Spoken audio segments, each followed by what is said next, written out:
వివిధ రాష్ట్రాలు వివిధ దేశాల నుంచి ఉద్యోగ ఉపాధి కోసం వచ్చే వాళ్ళకి ఆశ్రమం ఇవ్వడమే కాదు, అన్ని మౌలిక వసతులను ఆనాటి ప్రభుత్వాలు ఏర్పాటు చేయబట్టే ఈరోజు ఈ ప్రాంతం గొప్పగా అభివృద్ధి చెందింది. కానీ ఇది సరిపోదు. ఇది ప్రపంచం ఆశిస్తున్న స్థాయిలో ఇంకా మనం చేయాల్సింది చాలా ఉంది.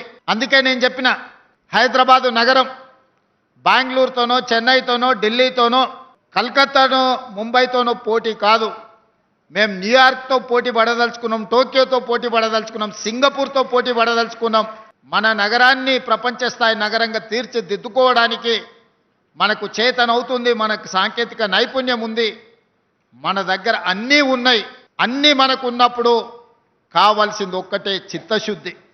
చిత్తశుద్ధి ఉన్న నాయకుడు ఉంటే ఏమైనా చేయొచ్చు అని ఈ ప్రాంతాన్ని అభివృద్ధి చేసిన చంద్రబాబు నాయుడు గారు, రాజశేఖర రెడ్డి గారు నిరూపించారు.